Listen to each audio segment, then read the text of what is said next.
भक्तजनों, हर हर महादेव।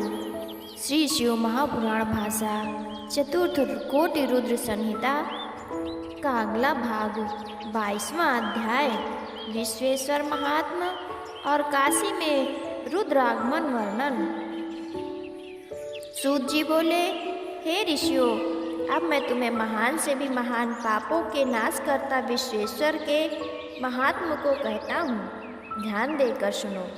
इस संसार में जो कुछ वस्तुएं दिखलाई देती हैं वे सब निर्विकार, सनातन और चिदानंद स्वरूप हैं। जब उसी कैलव परमेश्वर ने कुछ अन्य होने की इच्छा की तो वही सगुण रूप से शिव हो गए।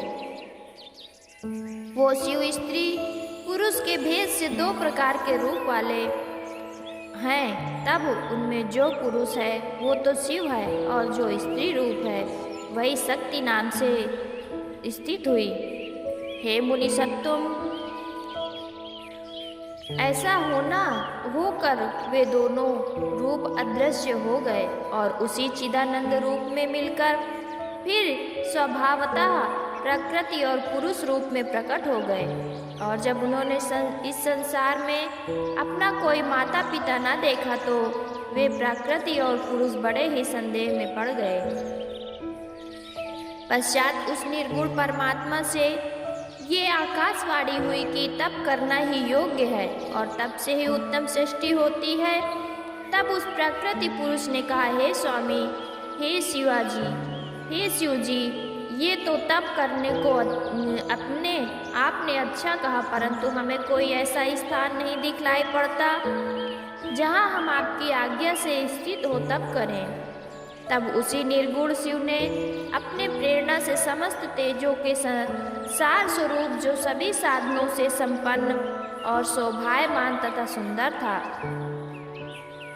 ऐसे 5 कोस का एक सुंदर नगर उसी पुरुष के समीप में निर्माण कर दिया, जहाँ स्थित होकर विष्णु ने सृष्टि रचने की इच्छा से शिव जी का ध्यान करते हुए बहुत काल तक तप किया।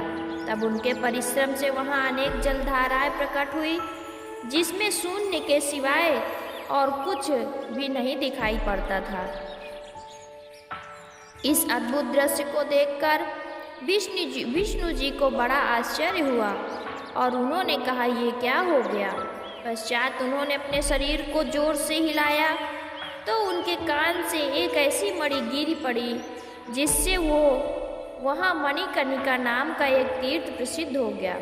फिर तो मणिकर्णिका के उस 5 कोस के विस्तार वाले संपूर्ण जल को निर्गुण शिव जी ने अपने त्रिशूल पर धारण कर लिया, जिसमें विष्णु जी अपनी स्त्री सहित सो गए और शिव जी की आज्ञा से उनके नाभि कमल से ब्रह्मा की उत्पत्ति हुई। फिर तो उन्हीं ब्रह्मा जी ने शिव जी की आज्ञा से इस अद्भुत सृष्टि की रचना की और ब्रह्मांड सहित 14 लोकों को बनाया। जिस ब्रह्मांड को मुनियों ने 50 करोड़ योजन का कहा है, इस ब्रह्मांड में अपने अपने कर्मों से बंधे हुए प्राणी मुझे किस प्रकार पावेंगे, ऐसा विचार कर इस पंचकोशी को उन्होंने उनसे पृथक रखा। इस प्रकार ये पंचकोशी लोक में कल्याणदायक तथा कर्मों को नाश करने वाली है। इसी का नाम काशी है, जो मोक्ष की प्रकाशिका और ज्ञानदात्री मेरी प्रिय नगरी है। यहाँ पर शिव जी ने अपनी मुक्तिदायक ज्योतिर्लिंग को स्वयं स्थापित किया है, जो उनकी आज्ञा अनुसार इसे कदापि नहीं त्याग सकता। ऐसा निश्चय कर शिव जी ने उस 5 कोस वाले सर्व साधन संपन्न काशी नगरी को अपने त्रिशूल से उतार कर मृत्युलोक में स्थापित कर दिया, जो ब्रह्मा का दिन पूरा होने पर भी नाश को नहीं प्राप्त होता है। और इस प्रकार प्रलय में भी शिव जी उसे अपने त्रिशूल पर धारण किए रहते हैं। फिर जब ब्रह्मा जी सृष्टि रचने लगते हैं तो इस काशी को पुनः स्थापित करते हैं और कर्म बंधनों के आकर्षण करने से ही ये काशी कही जाती है। काशी में अविमुक्तेश्वर लिंग सदा स्थित रहते हैं, जो महान पापियों को भी मुक्ति देने वाले हैं। काशी से अलग रहने वाले जीवों को शाश्वत आदि मुक्तियाँ प्राप्त होती हैं, परंतु यहाँ काशी में पापियों को सायुज्य नामक उत्तम मुक्ति प्राप्त होती है। जिन प्राणियों की कहीं गति नहीं हो उनकी वाराणसीपुरी में गति होती है, क्योंकि ये महा पुण्यदायक पंचकोशी कोटि हत्याओं को नाश करने वाली है। औरों की तो बात ही क्या, यहाँ तो देवता भी मरने की इच्छा रखते हैं, क्योंकि ये सर्वदा शिव की प्रिय तथा मुक्ति भुक्ति देने वाली पुरी है। यही कारण है कि ब्रह्मा विष्णु सिद्ध योगी तथा मुनि और तीनों लोकों के मनुष्य भी इस काशी की सर्वदा प्रशंसा करते हैं।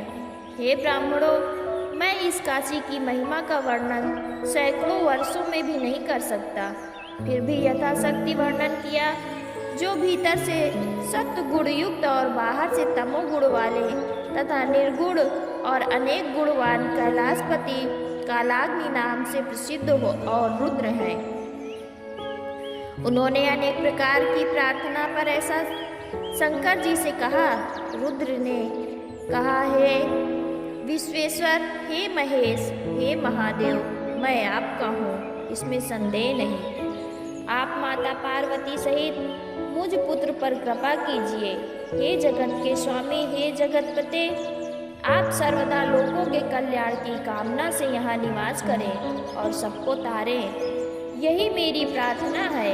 तब इस प्रकार बुद्धिमान रुद्र जी उस अविमुक्त क्षेत्र शिव जी से वहाँ प्रार्थना कर नेत्रों से आंसू बहाते हुए बोले।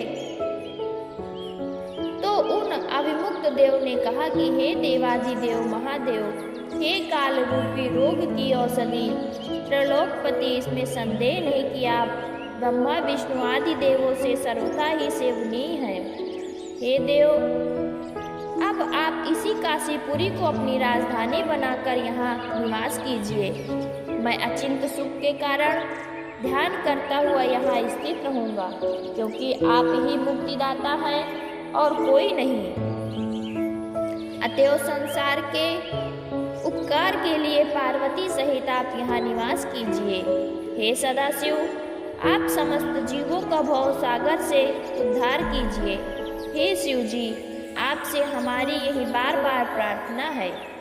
सूत जी कहते हैं, जब इस प्रकार सबके राजा शिव जी ने लोकों के उपकारार्थ उस विश्वनाथ से इस प्रकार प्रार्थना की तो उन्होंने वहाँ अपना निवास बनाया। और जिस दिन से शिव जी काशी में पधारे उस दिन से काशी नगरी सर्वश्रेष्ठ हो गई। कोटि रुद्र संहिता का 22वां अध्याय समाप्त। 23वां अध्याय विश्वेश्वर ज्योतिर्लिंग महिमा वर्णन की कथा हम आगे सुनेंगे। ऋषियों ने कहा, हे सूत जी, यदि यह वाराणसी नगरी इतनी पवित्र है तो इसका प्रभाव तथा इसके अविमुक्त ज्योतिर्लिंग का महात्मा हमें सुनाइए। सूत जी बोले, मैं वाराणसी के महात्मा तथा विश्वेश्वर शिव जी की सुंदर महिमा को संक्षेप में कहता हूँ, ध्यान देकर सुनिए। जब एक समय देवी पार्वती ने लोकों के कल्याणार्थ काशी तथा अविमुक्त लिंग के महात्मा को शिव जी से पूछा तो शिव जी ने कहा, हे प्रिय, वाराणसी नामक मेरा क्षेत्र सदा गोपनीय और सब प्राणियों को मुक्ति देने वाला है। मेरे इस क्षेत्र में सिद्ध सर्वदा मेरे व्रत का आश्रय लिए हुए लोगों का उपकार करते रहते हैं। उनके आप अपने अपने अलग चिन्ह होते हैं। कोई जितेंद्रिय होकर अपनी आत्मा को वश में किए महायोग का अभ्यास करते हैं तो जो मुक्ति तथा भुक्ति फल को देने वाले परम पाशुपत योग में तत्पर रहते हैं। यही कारण है कि मुझे काशी में रहना अच्छा लगता है। यहाँ रहने वालों को किसी तीर्थाटन की यात्रा करने की आवश्यकता नहीं। यहाँ रहने वाले मेरे भक्त तथा श्री विज्ञानी दोनों ही मुक्ति के भागी हैं। कोई तीर्थ यात्रा करे ना करे, दोनों ही समान है। वे जहाँ कहीं भी मरेंगे तत्काल मोक्ष पावेंगे, क्योंकि इस परमोत्तम अविमुक्त नामक तीर्थ की यही विशेषता है। यहाँ सभी वर्णाश्रम बालक युवा वृद्ध कोई भी इस काशीपुरी में मरे तो अवश्य ही मुक्त हो जाता है। साधवा या विधवा स्त्री अथवा कन्या पवित्र या पवित्र प्रसूता या कोई बिना संस्कार वाली हो अथवा चाहे कैसी भी क्यों न हो, यदि इस क्षेत्र में मरेगी तो मोक्ष पावेगी, इसमें कुछ भी संदेह नहीं। इस क्षेत्र में उत्पन्न हुआ चाहे वह स्वदेज, अंडज, उद्भिद कोई भी जीव ही मरने पर वो मोक्ष पावेगा। ऐसी मुक्त काशी को छोड़कर अन्यत्र कहीं नहीं होती। जो देवी इस क्षेत्र में ज्ञान की कमी और दान की अपेक्षा कुछ नहीं है। यहाँ ना तो किसी संस्कार की आवश्यकता है, ना किसी ध्यान की, ना नाम की और ना किसी श्रेष्ठ जाति की। मेरे इस मोक्षदायक क्षेत्र में जो मरेगा वो निश्चय ही मोक्ष को प्राप्त होगा। हे प्रिय, इसी कारण मेरी ये दिव्य नगरी अत्यंत गोपनीय है। हे पार्वती, इसके महात्म को ब्रह्मा भी नहीं जानते, क्योंकि ये क्षेत्र सबसे बड़ा है। मरने के बाद और तीर्थों से अधिक ये मोक्ष को देने वाली है। मनुष्य चाहे भोजन करता हो, सोता हो तथा अन्य क्रियाओं को करता हो, वो अविमुक्त शंकर के पास प्राणों को छोड़ते ही अवश्य मोक्ष का भागी होता है। हे प्रिय, मनुष्य जिन जिन फलों की प्राप्ति के लिए इस नगरी में तप करता है, उसे मैं निश्चय ही उस फल को देता हूँ, तथा यहाँ पर शरीर त्यागने वालों को कहीं पर भी कर्म बंधन नहीं होता। देवता और ऋषियों के सहित ब्रह्मा, विष्णु, सूर्य तथा समस्त महात्मा भी मेरी यही यहाँ पर साधना करते हैं। अधर्म की इच्छा वाला व्यक्ति भी यदि इस क्षेत्र में मरता है तो वो भी संसार में प्रवेश नहीं करता। महात्मा पुरुष सैकड़ों जन्मों में मोक्ष को प्राप्त करते हैं, परंतु जो यहाँ पर प्राण को त्यागते हैं वे शीघ्र ही मोक्ष को प्राप्त करते हैं। हे पार्वती, इस काशी नगरी में भक्तों ने अगणित लिंगों की स्थापना की है। वे शिवलिंग संपूर्ण कामनाओं को देने वाले तथा मोक्ष को देने वाले हैं। ये क्षेत्र चारों दिशाओं में 5 कोस तक फैला हुआ है। इसमें कहीं भी प्राणी मरे तो ये क्षेत्र उसे अमृत का दान देने वाला है। पापों से रहित जो मनुष्य यहाँ पर प्राण त्यागता है वो शीघ्र ही मोक्ष को प्राप्त करता है, तथा जो पापी यहाँ पर प्राण त्यागता है वो काव्य व्यूह को प्राप्त करता है तथा उससे होने वाली यातना को भोगकर शीघ्र ही मोक्ष को प्राप्त करता है। हे सुंदरी, इस प्रकार यहाँ पाप करने वाले की जैसी गति होती है वो तुमसे कह दी। ये जानकर मनुष्य यहाँ पर अभिमुक्त क्षेत्र का सेवन करते हैं। सैकड़ों सहस्त्रों कल्पों में भी किया हुआ कर्म क्षय नहीं प्राप्त होता। उस शुभाशुभ कर्म को अवश्य ही भोगना पड़ता है, परंतु जो अशुभ कर्म को करता है उसे नरक भोगना पड़ता है। और शुभ वर्ण को शुभ स्वर्ग की प्राप्ति के निमित्त होता है, तथा शुभ और अशुभ प्रकार के कर्म से मनुष्य का जन्म होता है। हे पार्वती, दोनों के नाश होने पर निश्चय ही मुक्ति होती है। हे महेश्वरी, कर्म कांड में 3 प्रकार के बंधन में डालने वाले कर्म कहे गए हैं, यथा संचित, क्रियमाण तथा प्रारब्ध। पूर्व जन्म में संचित किए हुए को संचित कर्म कहते हैं। जो शुभ और अशुभ इस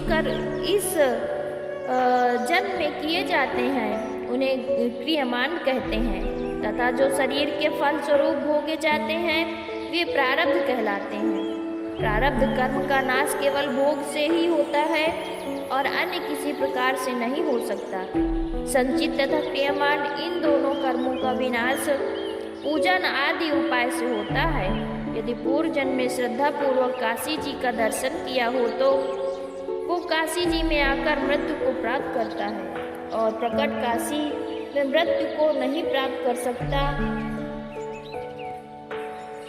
जो मनुष्य काशी में जाकर गंगा स्नान करता है वो संचित तथा क्रियमान को विनाश कर देता है। प्रारब्ध कर्म बिना भोगे नाश नहीं होगा, परंतु काशी में मरे तो उसका वो कर्म भी क्षय हो जाता है। यदि किसी ने पहले काशी का सेवन किया हो तो उस बीज से उसे फिर काशी प्राप्त होती है। अतएव जैसा भी हो कर्म बंधन काटने वाली काशी का सेवन करना ही योग्य है। जो काशी में एक भी ब्राह्मण को भोजन कराता है तो वो काशीवास को पाकर मुक्ति को प्राप्त होता है, और काशी में मरे हुए का तो फिर जन्म ही नहीं होता। और यदि कोई कामना और फल के उद्देश्य से प्रयाग में मुक्ति पाता है तो उसे काशी का फल प्राप्त नहीं होता। इस प्रकार काशी जी का बहुत महात्मा है तथा सत्पुरुषों को मुक्ति भुक्ति देने वाले विश्वेश्वर का भी बड़ा महात्मा है। अब मैं इसके आगे त्र्यंबक देव का महात्मा कहता हूँ, जिसे सुनने से मनुष्य के सब पाप छूट जाते हैं। चतुर्थ कोटि रुद्र संहिता का 23वां अध्याय समाप्त। भक्तजनों, हर हर महादेव, हर हर महादेव।